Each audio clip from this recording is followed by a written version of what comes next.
কিন্তু এই ভুলটা এমন ভুল না যে ভুলের কারণে বড় ধরনের গুনাহ হয়ে যাবে, কারণ এটা বলার ভুল, এভাবে বলাটা উচিত না। কারণ কোরবানি হবে মূলত আল্লাহ সুবহানাহু ওয়া তাআলার নামে। অতএব 5 নামে, 4 নামে, 3 নামে, 7 নামে কোরবানি হয় না, নাম শুধু একটাতেই হয়, সেটা হলো বিসমিল্লাহ, আল্লাহর নামে। ঠিক না ঠিক?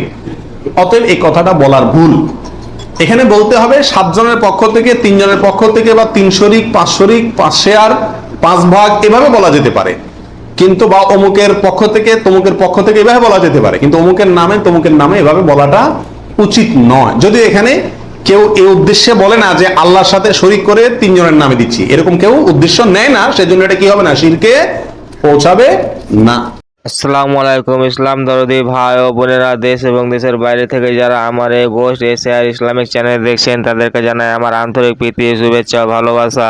তো আজকে যে মৌলানাকে নিয়ে এসেছি, সে মৌলানা হচ্ছে আহমদুল্লাহ হুজুর। আহমদুল্লাহ হুজুর, শায়েখ আহমদুল্লাহ হুজুরের মুখ থেকে আমরা শুনে নেব কুরবানির ব্যাপারে কিছু মূল্যবান কথা, যে কথাগুলো সত্যি আমাদের জানা দরকার কুরবানি করার আগে। সেই সমস্ত কথাগুলো আমরা শায়েখ আহমদুল্লাহ হুজুরের মুখ থেকে আমরা শুনে নেব। তো চলুন আর বেশি দেরি করবো না, সরাসরি আমরা শায়েখ আহমদুল্লাহ হুজুরের মুখ থেকে শুনে নিই যে কুরবানি দেওয়ার সময়, গরু জবাই করার সময় নাম নিয়ে কুরবানি করা যাবে না যাবে না, এছাড়া আরও অন্যান্য বিভিন্ন রকম বিষয়ে আমরা আলোচনা করেছেন, সেগুলো শুনি। তারপর এভাবে না বলাই উচিত এবং উত্তম, নিরাপদ। পরিবারের সব সদস্য বা একাধিক সদস্য যদি সামর্থ্যবান হয়, তাহলে সবাই দিবে, নাকি গোটা পরিবারের পক্ষ থেকে একজন দিলেই চলবে? নবী আলাইহিস সালাম থেকে এক্ষেত্রে একটা হাদিস বর্ণিত হয়েছে, যেটা একটু আগে আপনাদেরকে শুরুতে আমি শুনাইছি। মুসনাদ আহমদে বর্ণিত হয়েছে এবং আরো অনেক হাদিসের কিতাবে কাছাকাছি হাদিস বর্ণিত হয়েছে। নবী আলাইহিস সালাম বলেছেন যে প্রত্যেক পরিবারের উপরে একটি কোরবানি জরুরি। প্রত্যেক পরিবারের উপরে উযহিয়াতুন, একটি কোরবানি জরুরি।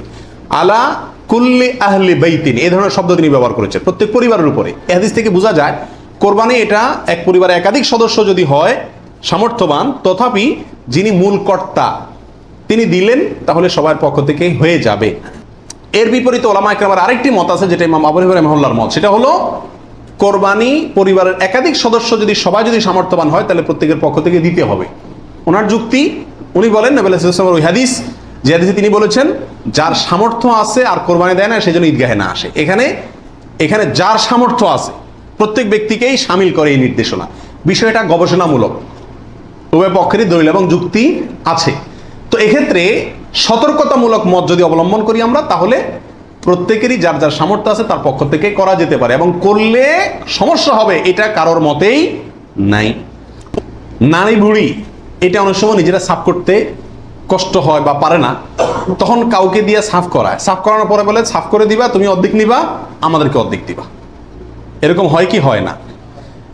তাকে নারী বুড়ির অংশ দিলেন অথবা পশুর গোশতের অংশ দিলেন, এটা জায়েজ আছে কিনা? প্রাসঙ্গিকভাবে আরেকটি কথা প্রশ্ন চলে আসে, সেটা হলো যে কসাই যখন পশুকে বানায়, তো বানানোর পরে তাকে টাকার সাথে কিছু গোশত দেওয়া হয়, এবং অনেক সময় দেখা যায় যে বানানোর যে বাজার রেট, তার যে মজুরি, এটা তাইতে অনেক কমে রাজি হয়ে যায় কসাইরা। কেন? কারণ তারা জানে গোশত 5 কেজি দিলেই তো 2-2.5 টাকা এসে গেল। অতএব এক্ষেত্রে যদি আমাকে টাকা একটু কমও দেয়, অসুবিধা নাই। এই ভুলটা ঘরে ঘরে হয়ে থাকে। কোরবানির পশু যারা বানায়, সেই কসাইদেরকে গোশত দেয় না, এমন মানুষ সারা বাংলাদেশে খুঁজে কয়জন পাওয়া যাবে আমার সন্দেহ আছে। কোরবানির মধ্যে সবচেয়ে বড় দাগের ভুলগুলোর ভিতরে এটা অন্যতম। এইভাবে যদি কেউ করে, তাহলে এটা বড় ধরনের ভুল। কোরবানি হওয়া না হওয়া নিয়ে টান দিবে। নবী আলাইহিস সালাম পরিষ্কার ভাষায় বলেছেন যে তোমরা কসাইকে, জাজ্জারকে কোরবানির পশুর কোনো কিছু দিবা না, তাকে আলাদা টাকা দিবা, তার মজুরি যেটা সেটা দিবা। কেন তাকে পশুর কিছু দেওয়া যাবে না? এই জন্য দেওয়া যাবে না যে এই পশুটা আপনি জবাই করছেন কার জন্য? আল্লাহর জন্য। এটার মালিক কে? মূলত আল্লাহ। যেহেতু আল্লাহ খায়ও না পরেও না, আল্লাহর জন্য কিছু দিলে আল্লাহ বলেন আমার পক্ষ থেকে গরিবকে দিও। এটা হলো আল্লাহ সিস্টেম। কিন্তু কোরবানির ক্ষেত্রে শুধু ব্যতিক্রম, আল্লাহ বলেছেন ঠিক আছে আমার জন্য দিছ, সবকিছুই গরিবকে দিতে বলি, এটা তোমার খাইতে দিলাম আমি। আল্লাহ আমাকে কি করছেন? খাওয়ার সুযোগ দিছেন। এখন আমি যদি এটা বিক্রি করি বা কোনো কিছুর বিনিময়ে কাউকে দেই, তাহলে সেটা কি হবে না? জায়েজ হবে না। কোরবানির পশুর গোশত যদি আপনি জাজ্জারকে দেন, কসাইকে দেন, তাহলে কেমন জন্য আপনি তার পরিশ্রমের বিনিময়ে তাকে এই অংশটা তাকে বিনিময় হিসাবে দিলেন, পারিশ্রমিক হিসাবে দিলেন, তাহলে এটা বিক্রি করার মতো হয়ে গেল। এই জন্য কি হবে না, এটা জায়েজ হবে না। কসাইকে শুরুতে সাপ বলে দিতে হবে যে ভাই গোশত পাবা না, কত টাকা নিবা সাপ বলো, তুমি সে আশা করে বসে থাকিও না, 2 টাকা বেশি নাও, কিন্তু আমি তোমাকে গোশত টোস্ত বা কোনো কিছুই দেবো না।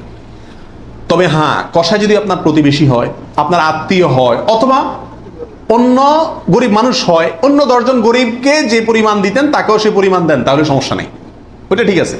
কিন্তু অন্য গরিবদেরকে দেন আধা কেজি করে, তারা দেন 5 কেজি, সমস্যা আছে। হ্যাঁ বন্ধুরা, আজকের ভিডিও কিন্তু এই পর্যন্ত।